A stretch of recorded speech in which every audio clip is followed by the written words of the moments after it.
আসসালামু আলাইকুম। আমি হাসিনুর। আবার আপনাদের সামনে নতুন এক ভিডিও নিয়ে হাজির হয়েছি। আজকের ভিডিওর বিষয় বাবা। এই একটা শব্দের ভিতরে কত গল্প, কত ত্যাগ, কত ভালোবাসা লুকিয়ে আছে সেটা আমরা বুঝতে পারি তখনই যখন বাবার চোখে প্রথম ক্লান্তি দেখি। ছোটবেলায় ভাবতাম বাবা সবসময় রাগ করেন কেন? এখন বুঝি সেই রাগের ভিতরে লুকিয়ে ছিল ভয়, যেন আমি কোথাও হারিয়ে না যাই। তিনি কখনো কাঁদেন না, কিন্তু ভিতরে ভিতরে প্রতিদিন একটু করে ভেঙে যান।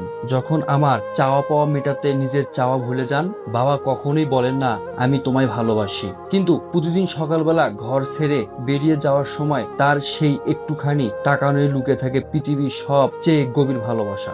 আমরা মাকে নিয়ে লিখি, মায়ের নাম উচ্চারণে গলা ভিজে যায়, কিন্তু বাবা তিনি তো থাকেন নীরব ভালোবাসার ছায়ায়, সবসময় আমাদের পাশে, অথচ নিজের গল্প কেউ শোনে না।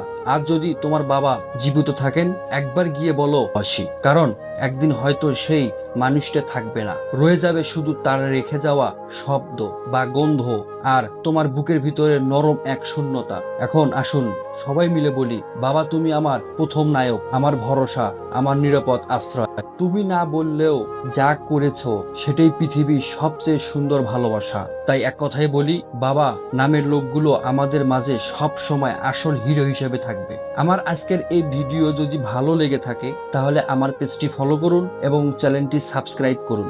নতুন নতুন ভিডিও আপডেট পেতে পাশে থাকুন। ধন্যবাদ সবাইকে আমার সাথে থাকার জন্য।